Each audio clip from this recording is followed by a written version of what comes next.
What is up, Denver? I know I pleaded for that applause, but that was even a little too bullshitty for me.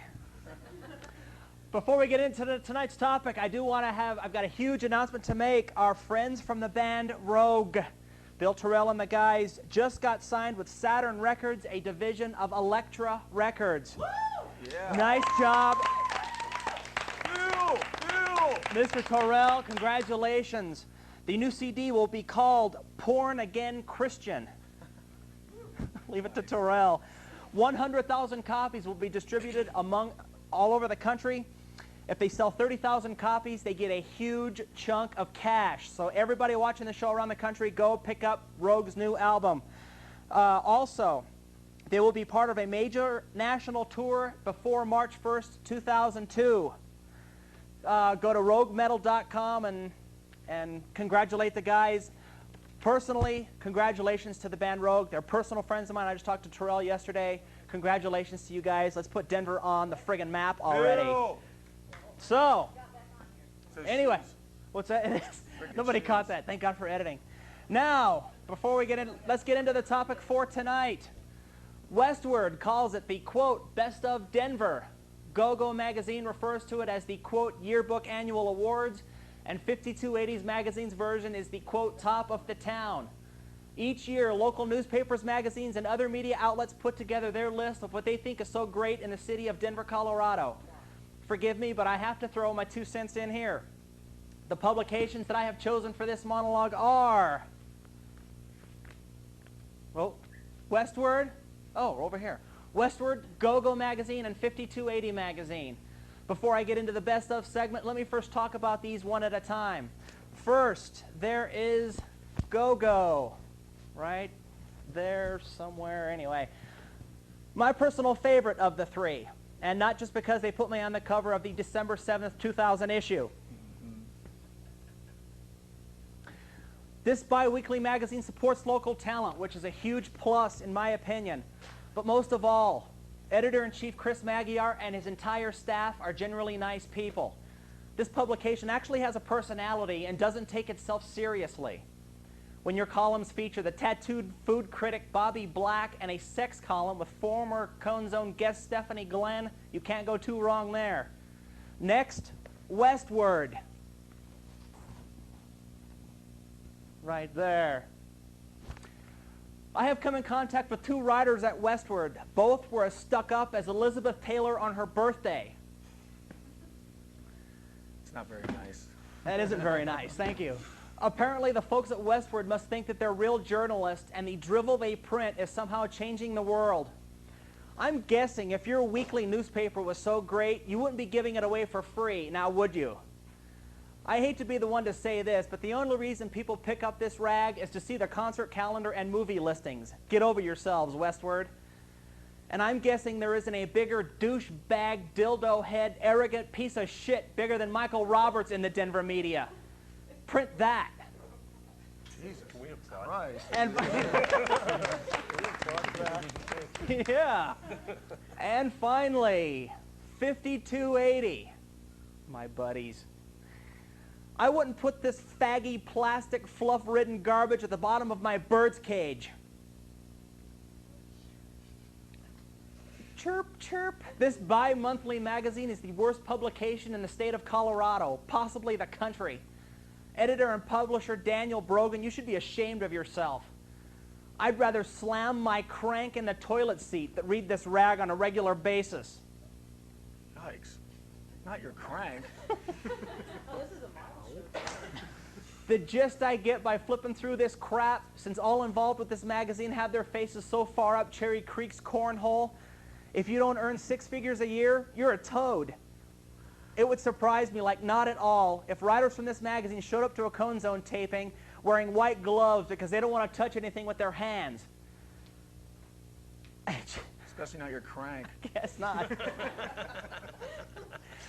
Oh, God, thank God you're here. And before they sit down in the crowd, they break out their paper toilet seat protectors. But who am I kidding? 5280 reps showing up to a Cone Zone taping? That would be about as rare as, oh, I don't know, receiving a letter in the mail from a girlfriend who wants to end a relationship. Shitty letters. Shitty letters. Zing. As far as the best of Go-Go magazine, there were 40 different categories. Short and simple. I like that. 5280 magazine, there were 142 different categories, most of which were geared toward the folks who wash their Jags with Avion water.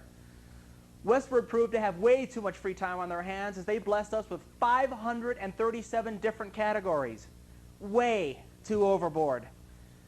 Now, when I read these best of polls, there's only about 4 or 5 categories that I really care about. The first one I can't help looking at, the top TV personality category. Go-Go didn't have an opinion on this one. Westward broke it down into about 30 categories, and since I wasn't in any of them, I really didn't care. 5280 Editor's Choice, Teresa Marchetta. My choice, without a doubt, 9 News Kathy Sabin. She's a hot. She is. Yeah.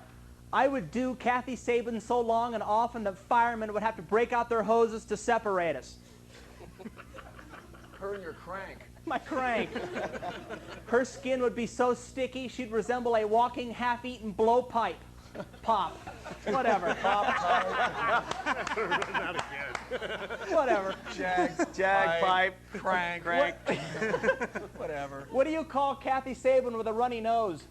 Full after a weekend with me. Oh, jeez. And your crank? And my crank. Next category. I can't believe I put that on the cards. Next category, Best Movie Theater. Go-Go's opinion, The Mayan Theater. 5280 Editor's Choice, AMC Westminster Promenade 24. Westward's Choice, Denver Pavilions 15. My choice, Kitty's Adult Arcade. Where else can you watch a woman get peed on and love every minute of it? Well, besides at Cinco de Mayo. I know. Next category, Best Radio DJ. Westward chose Alicia, KVCU 1190 AM. Go-Go didn't have an opinion. 5280 Editor's Choice, Brett Saunders, KBCO. My choice, no question about it, Uncle Nasty, KBPI. Yeah. Hell yeah. Hail Nasty. He does more for local talent than anybody in the business. And oh yeah, he's not one of those Howard Stern wannabes. You know, some 50-year-old jag-off hitting on 21-year-old strippers. My hat's off to you, brother. Hail Nasty. Woo! Yes. Yeah. Hail Nasty. Hail. Yeah. Next category, one of my favorites. Best local band. Go-Go ran with Cabaret Diosa. 5280 Editor's Choice, also Cabaret Diosa. Westward didn't have a best band category. Now, how the hell do you not have a category for this? They had a category for best rock that looks like George Washington, but nothing for best Denver band? That's a crime. My choice for best Denver band would have Dead to Heaven be... Cowboys. That's right. Anybody who's ever done the show. No. Sorry, sorry, guys. It's all right. It's all right. My favorite Denver band, Cherrywood. Mike Fackler is the most talented human being on the planet. And as for Autumn and Stacy, 3 words, delicious. You heard this right here. If egos don't intervene, Cherrywood will be the next big band out of Denver, Colorado. Take it to the bank. A huge category on every list, best Denver restaurant. I look at this category like this. I don't really give a shit. I go where I can fill my hole with sustenance so I don't blow away in the wind like Kate Moss during kite season.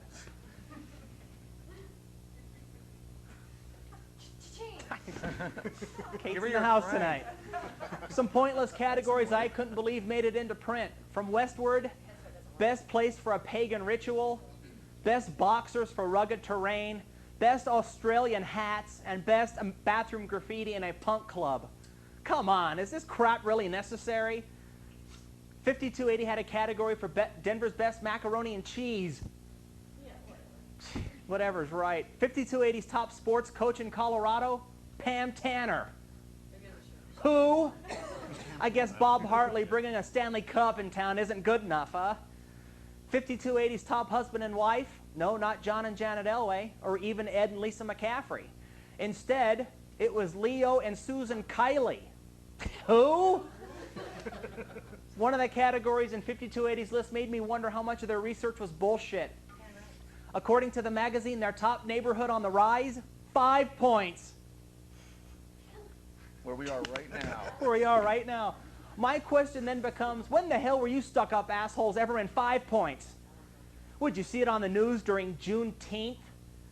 I'm guessing the closest these prude 5280 skanks got to 5 points was when they ordered a star-shaped Danish at Starbucks. The real 5 points the real 5 points consists of colored men smacking their bitches up because they sold the wrong rock of crack. Holy moly. Nice try, 5280, but those blinders on your head must suck to sleep in, huh? 5 points is a shithole. If Lodo is the armpit of Denver, then 5 points is the elderly scrotum of Denver. Whoa. It's a visual I Old scrote. I have one more final bone to pick with 5280. In their top of the town article, for each category they ran with an editor's choice. For each category they also printed a reader's choice for readers to voice their opinions. All 10 of them in Denver. One of the categories was top up-and-comer in Denver. A dozen people that I knew of filled out the survey and put my name as Denver's top up-and-comer. Editor's choice for top up-and-comer, Brandy Shigley, a handbag maker. Since this magazine is pretty much fluffier than Cool Whip, I'm fine with that. Give Brandy her 15 minutes of fame. Just by coincidence, the reader's choice didn't appear in the magazine. The only category out of 142 that didn't have a reader's choice. Since I won this category and didn't get my fair run, note to 5280. When I get famous and you hound me like a group of 8-year-old autograph seekers, and when you start asking me if I could be a tree, what kind I would be, I'm going to go Tommy Lee and stuff that tape recorder so far up your ass, it'll actually record sushi sliding down your throat. Just so you know. Whoa. Ladies and gentlemen, when reading all of these best of lists, just keep in mind, if you like going to Wang's House of Sauteed Dog for your Chinese food, keep going there. And just because 5280 insists that you visit the sushi den instead, or you're just not hip, just remember, opinions are like assholes. Everybody's got one, and when people open them up, crap falls out. That's my take, but then again, what the hell do I know? Yeah. Nice. Yeah. Let's sit here from now on. It's the shoes, man. It is. Man. Tonight we're going to try something a little different tonight. As everybody around the country knows, DCTV took my bands away from me. So, we're going to interview a band tonight. I'm going to dump some music down in between. So, would you help me welcome to the Cone Zone? First timers. I've known this guy forever. Help me welcome to the Cone Zone, the Dead Heaven Cowboys. Yes. What is going on, fellas? It's going well. It's going well. You guys are an up-and-coming band. Why don't you introduce yourselves to the masses? My name's Jimmy Doherty. I'm playing drums in Colorado professionally for about 20 years. Been in a couple bands that were semi-signed, almost signed. What were the name of those bands? One was called Atomic Boy, and that's when I went out to LA for a few years. And hung out with right, I was gonna say you guys were in LA Home for a Skillet while. there. Yeah. We went through a lot together out there in LA. We'll talk more about LA here in a little bit because I want to get some stories. It's crazy. But well, cool. All right. I'm Mick Gunnup. I'm the band's lead guitar player. I'm Greg. Hi. I'm Greg Moulton. I play bass in the band and been in a whole bunch of different bands, none of which went anywhere. I wouldn't far. say that. Well, I mean, they were okay, but I was in that group Motley Crue. Never did anything. Yeah. You know. I'm Chris Chamberlain. I'm the singer. I've been in a few bands, and happy to be in this band. So. Very cool. I checked these guys out a few nights ago. They rock. You damn God, fucking they right rocked you do. my world.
Jeremy. What in the hell is up with that? That's an LA story. Do you want to wait for later? No, let's go. Let's run LA. Oh, Run LA. Ronnie. You guys were in LA. You were in a band in Denver, one of the biggest. And to be honest with you, and I'm not kissing your ass. I'm not like a groupie or anything. You signed my tit. Just don't bring out your crank, man. I won't. Jag. Mr. Chamberlain here was in a band called the Dogs of Pleasure. My favorite Denver band ever of all time, bar none, hands down. It was fun. It was a lot of fun. Dude, those were the times. Yeah, that's when we went out to LA was with Dogs. So. And Dogs of Pleasure, we'll talk more about them in a little minute. But LA, let's run some stories. You got some wild stuff that went on out there. Like Ron Jeremy, I had broken my shoulder with Chris from Blister 66 and some other people, and we were screwing around up in Seattle, and I happened to be down at the Rainbow with Brian Woodard, who's the manager of the Cricket. Right. I met Brian the other night as well. Yeah, Brian's a great guy. Good guy. And we were hanging out, and we saw Ron Jeremy, and of course, anybody who knows Ron Jeremy, it's like you want to take a picture with Ron Jeremy because he's Ron Jeremy. Right. So we went over to him, and I had a broken shoulder at the time, and I had one of his buddies take this little camera and sort of, you know, like, can you take this picture? You know, he's like, sure, man. So he's standing next to Ron, he takes the picture, he starts fucking with my shoulder like this. I said, don't touch my shoulder, man, it's broken, you know, trying to be cool about it. And he wasn't, so I toinked him right on his fucking forehead. This is Ron Jeremy, the biggest porn star. No, I didn't hit Ron Jeremy, I hit his friend. Oh, you hit his friend. No, Ron okay, Jeremy's a nice guy. You clocked Ron Jeremy, sweet. And No, his Ron Jag. Jeremy's a great guy. Ron Jeremy's a sweetheart, but he's, no, I decked his friend. So we have a song called Ron Jeremy, which is, it's a very festive and happy song about Ron Jeremy. This song is called, appropriately, Ron Jeremy.